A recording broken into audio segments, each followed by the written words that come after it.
அனைவருக்கும் வணக்கம். தத்துவ போதகர் வீரமாமுனிவரின் மறைபரப்பு பணி, அருந்தமிழ் பணி, அரசியல் பணி ஆகியவற்றை நாம் அறிவோம். தமிழக மக்களுக்கு வீரமாமுனிவர் ஆற்றிய முத்தாய்ப்பான பணியானது அன்னை மரியாவை தமிழக கலாச்சாரத்தோடு தமிழக மக்களின் வாழ்வியலோடு இணைத்து தமிழ்நாட்டில் உள்ள எல்லா மக்களுக்கும் பொதுவாக ஒரு அடைக்கல தாயாக அன்னை மரியாவை உருவகப்படுத்தியதுதான் எனலாம்.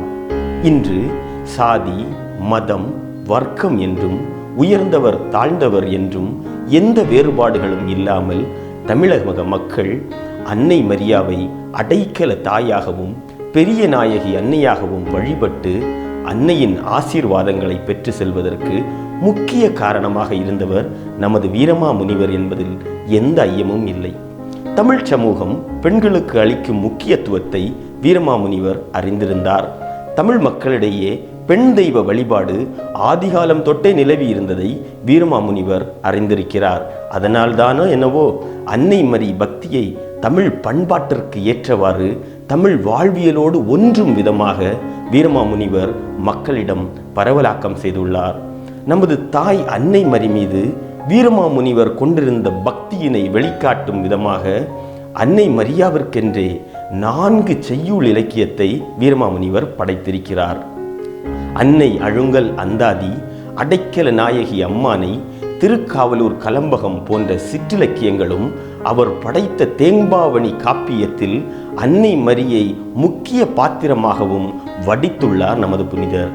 என்றால் தத்துவ போதகர் வீரமாமுனிவர் அன்னை மரியின் உடனிருப்பை எவ்வளவு ஆழமாக அனுபவித்திருக்கிறார் என்பதும் அதன் விளைவாக அன்னையின் மீது ஆணித்தனமான பற்றும் பிடிப்பும் கொண்டு தனது வாழ்வில் பயணித்திருக்கிறார் என்பதையும் நாம் அனுமானிக்க முடிகிறது.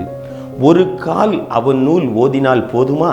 திருக்காவலூர் கலம்பகம் என்னும் நூலில் உருகாமனவும் உருகிடும் சக்தி இருக்குதே முனிவன் இயம்பிய தமிழில் என்று புலவர் என் வீரமணி புகழ்கிறார்.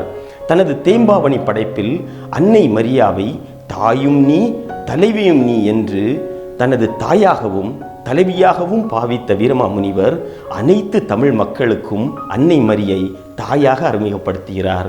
திருச்சிக்கு அருகில் கொள்ளிடம் ஆற்றின் வடகரையில் உள்ள ஒரு ஊருக்கு வீரமாமுனிவரே திருக்காவலூர் என்று பெயரிட்டார். இன்று ஏலாக்குறிச்சி என்று அழைக்கப்படும் திருக்காவலூரில் உள்ள அடைக்கல அன்னையை தமிழகத்துக்கு அறிமுகப்படுத்தி அன்னையை போற்றி பாட முதல் கிறிஸ்தவ கலம்பகமான திருக்காவலூர் கலம்பகத்தை படைத்தார் வீரமாமுனிவர். அன்னையே, நீயல்லால் அன்புற்று என் நோய் அறிந்து ஈங்கனை யார் யார் இனி காப்பார் என வளமும் செறிவும் கொண்ட அருந்தமிழ் பாடல்களை அன்னையை பாட்டுடை தலைவியாக கொண்டு திருக்காவலூர் கலம்பகத்தில் நமது வீரமாமுனிவர் வடித்திருக்கிறார். தமிழக மக்களின் வாழ்வியலும் வழிபாட்டிலும் இலக்கிய உலகிலும் அன்னை மரியை அறிமுகப்படுத்தி பரவலாக்கிய வீரமாமுனிவர் அன்னை மரிக்கு வெவ்வேறு பெயர்களை சூட்டி பல வர்ணனைகளை ஏற்படுத்தி அன்னை மரி நோக்கிய பக்தி இயக்கத்தை தமிழகத்தில் அறிமுகப்படுத்தினார் என்றால் அது மிகையாகாது. காமநாயக்கம்பட்டியிலே பரலோக மாதா, திருக்காவலூரிலே அடைக்கல மாதா, கோனாங்குப்பத்திலே பெரிய நாயகி மாதா என்று அன்னைக்கு கோயில்களை எழுப்பி தன் தாயின் பல்வேறு வடிவங்களை தமிழகத்துக்கு அறிமுகப்படுத்தினார். காமநாயக்கம்பட்டியிலே 1714 முதல் 1716 வரை 2 ஆண்டுகள் வீரமாமுனிவர் பணிபுரிந்தார். இவரது வரவுக்கு பின்னர் அவ்வூர் புது வடிவமும் வளர்ச்சியும் பெற்றது. ஒரு துறவியாக மதத்தை மட்டுமே போதிக்காமல் மக்களின் உள் உணர்வுகளை ஆழமாக ஊடுருவி பார்த்தார். அந்நியப்பட்டிருந்த கிறிஸ்தவ வழிபாட்டு முறைகளில் தமிழ் கலாச்சாரத்தை ஒன்றிணைத்து ஒரு புதிய பரிமாணத்தை உருவாக்கினார்.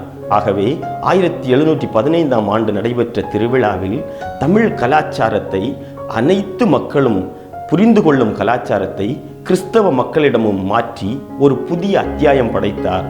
குறிப்பாக புனிதர்கள் வணக்கம், சப்பரத்தேர் பவனிகள், முளைப்பாரி, தும்பா, வாசகப்பா என்னும் பாஸ்கா நாடகம், அன்னதானம், கும்பிடு சேவை, பொங்கலிடுதல், மொட்டையடித்து முடிக்காணிக்கை செய்தல், தீப வழிபாடு போன்ற தமிழ் மரபுகளை கிறிஸ்தவத்திலும் அறிமுகப்படுத்தினார் வீரமாமுனிவர். அன்னை மரியாளையும் ஒரு தமிழ் பெண்ணாக பார்த்து மகிழ்ந்தார். வீரமாமுனிவர் அன்னை மரிக்கு எழுப்பிய 3 ஆலயங்களும் இன்று திருத்தலங்களாக அன்னை மரியின் புகழ் பாடும் அருள் பரப்பும் அடையாளங்களாக உயர்ந்து நிற்கின்றன. அன்புக்குரியவர்களே, எங்கோ இத்தாலி நாட்டில் பிறந்து இந்தியாவிற்கு வந்து தமிழகத்தில் கிறிஸ்தவம் செழிக்கவும் அன்னை மரியின் பக்தி தழைக்கவும் அரும்பணி ஆற்றிய வீரமாமுனிவரின் வாழ்வும் வரலாறும் நமது கிறிஸ்தவ வாழ்க்கைக்கு ஒரு முன்மாதிரியாகும். தனது வாழ்க்கை முழுவதையும் தமிழுக்காகவும் ஏழை எளிய கிறிஸ்தவ மக்களுக்காகவும் தன்னையே அர்ப்பணித்து பணியாற்றிய வீரமாமுனிவர் தமிழக கிறிஸ்தவ இலக்கிய வரலாற்றில் ஒரு பெரும் அடையாளம் மட்டுமல்ல, அன்னை மரியின் புகழை தமிழ் மண்ணில் பரப்பியதில் முன்னோடியும் இவரே ஆவர். வீரமாமுனிவர் ஏலாக்குறிச்சி பகுதியில் வாழ்ந்து வந்தபோது அங்கிருந்த கிறிஸ்தவர்கள் பட்ட துன்பங்களை கண்டு மனம் நொந்தார்.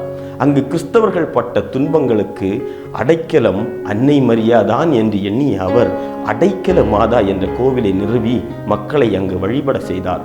அடுத்த முறை நீங்கள் கோயிலுக்கு சென்று அன்னையை தமிழ்நாட்டு தாயாக வணங்கும் போது அதை நமக்கு அறிமுகப்படுத்திய வீரமாமுனிவரை நாம் நன்றியோடு நினைவு கூறுவோம், பெருமையோடு கொண்டாடுவோம், அன்னை மரியாவின் புகழ் பாடுவோம். நன்றி.